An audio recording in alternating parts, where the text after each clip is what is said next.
Today's title is Light a Single Candle in the Dark. It is the last Sunday before Palm Sunday, then Easter. For the scripture reading for today, I want to focus on the psalm for this Sunday, Psalm 126. These last few weeks have been for many a nightmare, traveling from the Pacific Ocean to the windswept prairie to the rocky shores of the Atlantic. This nightmare is nothing like this 250-year-old country has ever experienced. The Civil War pales in comparison. We are not the first country, nor will we be the last that has suffered so much loss. It reminds me of the psalm written by an unknown poet speaking of the sufferings and sorrows of the Hebrew people after they were taken into captivity and forced to live in the foreign country of Babylon for almost half a century. By the rivers of Babylon we sat and wept when we remembered Zion. There on the poplars we hung our harps, for there our captors asked us for songs, our tormentors demanded songs of joy. They said, "Sing us one of the songs of Zion." How can we sing the songs of the Lord when in a foreign land? If I forgot you, Jerusalem, may my right hand forget its skill. May my tongue cling to the roof of my mouth if I do not remember you, if I do not consider Jerusalem my highest joy. Remember, Lord, what the Edomites did on the day Jerusalem fell. "Tear it down," they cried. "Tear down its foundations." Daughter Babylon, doomed to destruction, happy is the one who repays you according to what you have done to us. Happy is the one who seizes your infants and dashes them against the rocks. It reflects the many years the Hebrew people were living in exile in a foreign land. The Babylonian captivity, or Babylonian exile, refers to the forced relocation of Judeans from the ancient kingdom of Judah to Babylonia by the Neo-Babylonian Empire, starting around 597 BCE and ending with the Persian conquest of Babylon in 539 BCE. It's used as trying to speak about the poetic and beautiful language of the Psalms in prose. So I chose a song by Boney M., so that you can look at the longing in the eyes of those sitting at the waters of Babylon, while their slavery continues year after year with no end in sight.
This psalm is filled with sadness, suffering, despair, even a curse, asking God to kill the infants of their captors by dashing them against a rock.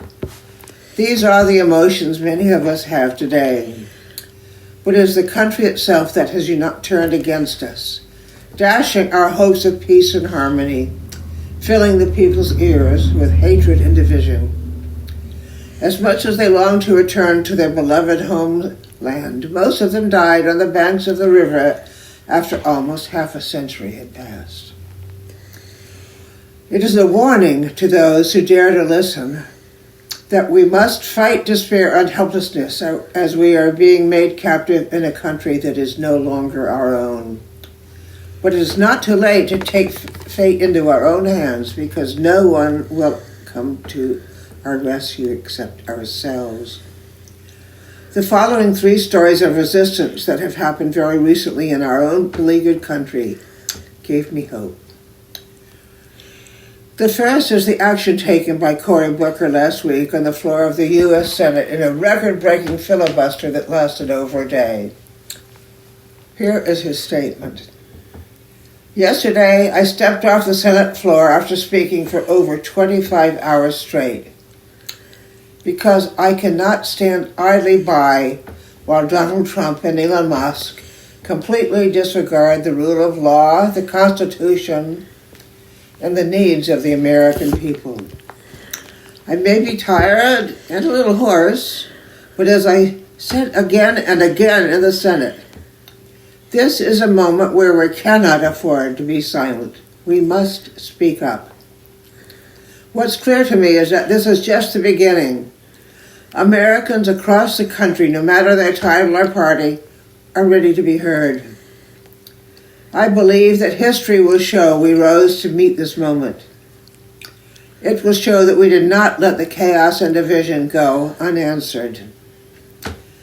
It will show that our president chose to spread lies and sow fear. We chose to come together, to work together, and to rise together. Cory Booker would have been personally affected if Thurman had won. Booker's ancestors were from the West African colony of Sierra Leone, where 400,000 of its residents had been shipped across the ocean in slavers to provide labor to the rapidly growing colonies.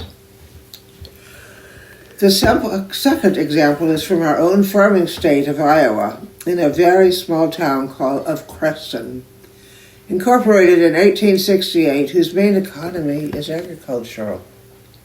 Curious, Cheryl and I decided to drive almost 2 hours to participate in their town hall meeting.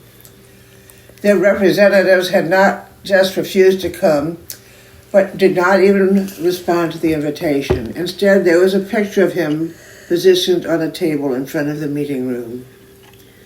As the time approached, more and more people from the town began to trickle, then flood in, so that by the time the meeting started, it was standing room only.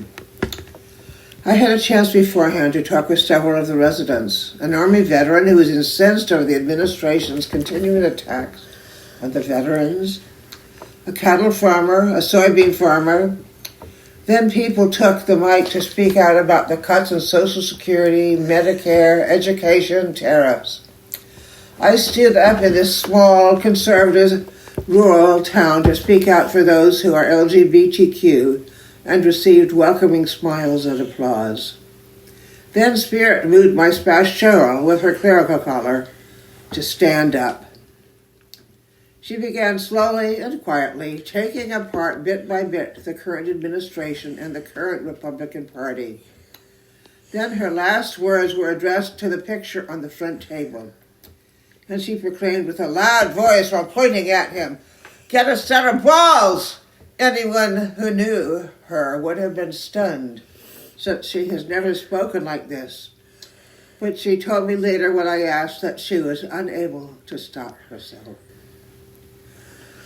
The third example of standing up to the darkness and speaking out happened decades ago, when a large group of people were having a candlelit vigil in front of the Benton County Courthouse in Corvallis, Oregon.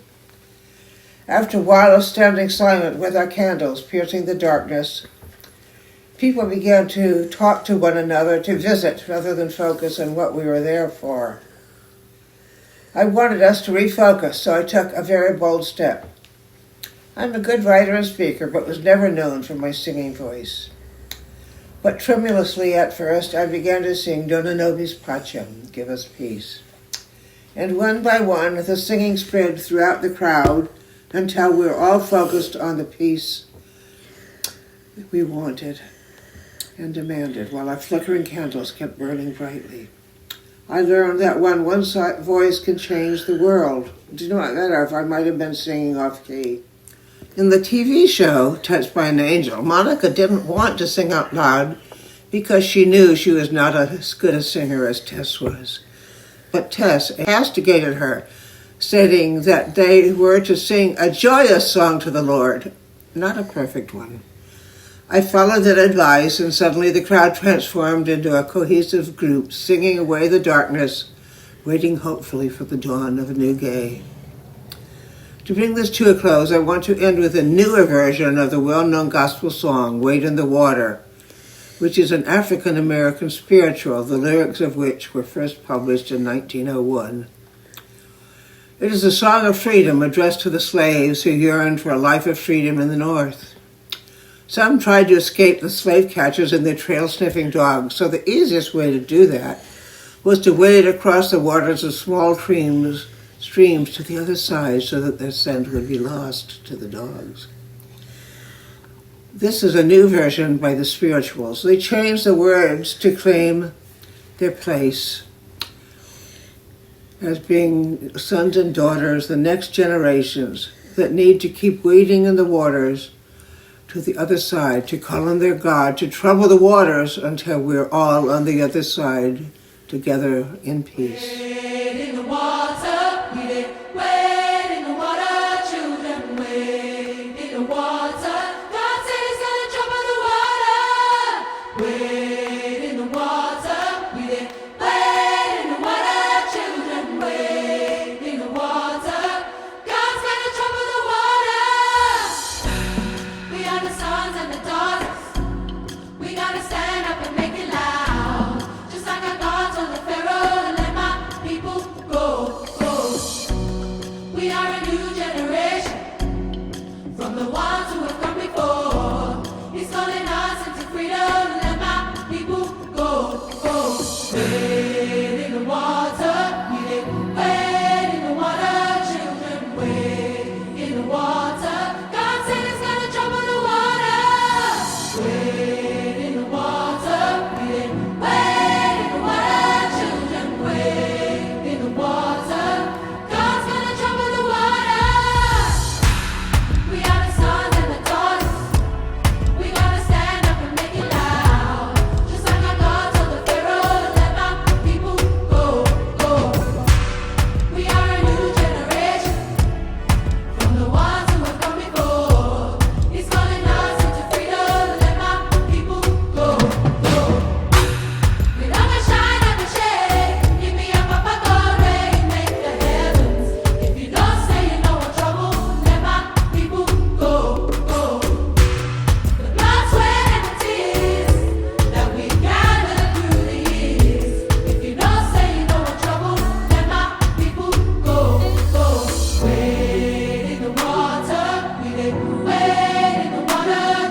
Let us together keep lighting our candles, singing in the dark, and wading across the troubled waters so that we can all sing together on the other side.